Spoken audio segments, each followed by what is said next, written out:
In this video, we're going to look at grade 12 trigonometry, and we're going to look at trigonometric ratios and then how to use the diagram instead of using a calculator to answer the questions. Okay, so 5.1, it says given that square root of 13 sine x plus 3 equal to 0, where x is between 90 degrees and 270. Without using a calculator, determine the value of sine 360 plus x. Okay, so here we're going to use first the diagram. We know from the previous video that SOHCAHTOA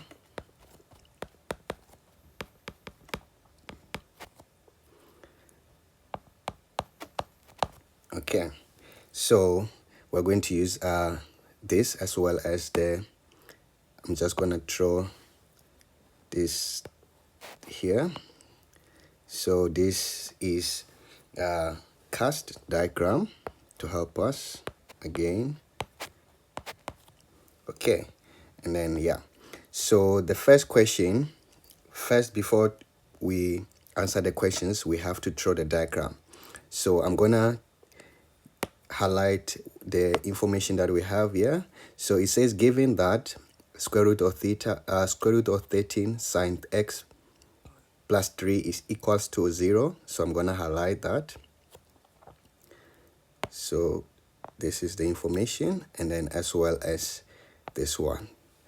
Okay, so we're gonna use the first part, which is square root of 13. So we're gonna say square root of 13 sine x plus 3 equal to 0. So we're gonna make sine x to be the subject to the formula. So we just say sine x. When you take 3 to the other side, it becomes negative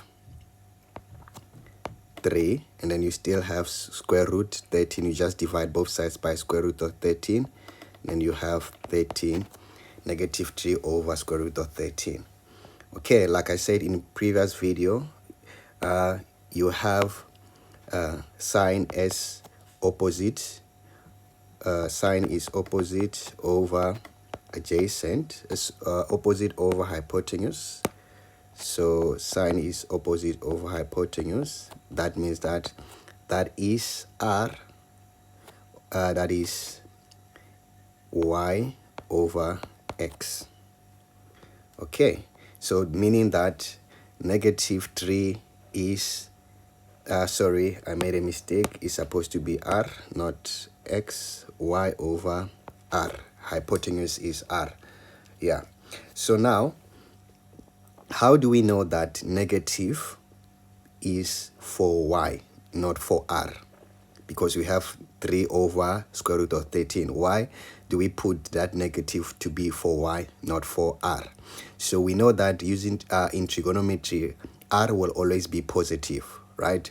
R, the hypotenuse will always be positive. It's only the opposite or the adjacent that can also be positive, sometimes can also be negative. But R, the hypotenuse, will always be positive. So that is how we know that that negative is not for R, but is for the opposite side, which is Y. All right, so now we have to draw our diagram. So we have this as the information that you're going to use for drawing the diagram, right? So let's start with that. So the diagram is going to be this. So sine is negative 3 over square root of 13. But how do we know which quadrant to use? Sine is positive in this is negative in the third quadrant, and then also in the fourth quadrant, because when you use the cast diagram, it says that the first diagram, all of them are positive. Sine, cos, and tan are positive. The second one, sine, only positive, and then the third quadrant, only tan. Then the fourth quadrant, only cos. So the quadrant that qualifies for this sign to be negative is gonna be the third one as well as the fourth quadrant. But according to the given information, this information here, it says x must be between 90 and 270, right? So it must be between 90 and 270. If you use the diagram, and then also if you follow the video that I did before here, we have here 0 degrees, and then 90 degrees, and then 180 degrees, and then 270 degrees, and 360 degrees. So meaning that quadrant 4 does not qualify, because that is where x is greater than 270. So the correct quadrant to use here is gonna be the third quadrant, where we're gonna draw our triangle. Okay, so let me quickly do that. So we have, this is our triangle here, and we have x, angle x. So that is angle x, and then our hypotenuse is square root of 13, and our opposite side will be -3, and then our value of what we normally refer as the adjacent side. So that is the adjacent side. Don't confuse that with the angle referred to as x here. So just notice that of course you're going to use that value, or maybe that variable twice. So but that is not the angle in this case. So we have to look for the value of x, which is the adjacent side. So we're going to use Pythagoras for that. So that will be x squared will be r squared, hypotenuse, subtract the opposite side, which is y squared. So the hypotenuse is hypotenuse is square root of 13, and then the opposite is -3 squared. So square root of 13 will give us 13, and then this will be 13, and then minus 9. So 13 minus 9 will give you 4. 13 minus 9 will give you 4, then that is x squared. So but we're looking for the value of x. X will be plus or minus root of 4, which will give us plus or minus 2. But we have to decide whether x is positive or negative. So looking at our Cartesian plane, we can see that x must be positive. So x must be negative. So x will be -2, because it's on the third quadrant. So it's going to be -2 according to the Cartesian plane. So we're going to just replace that x here.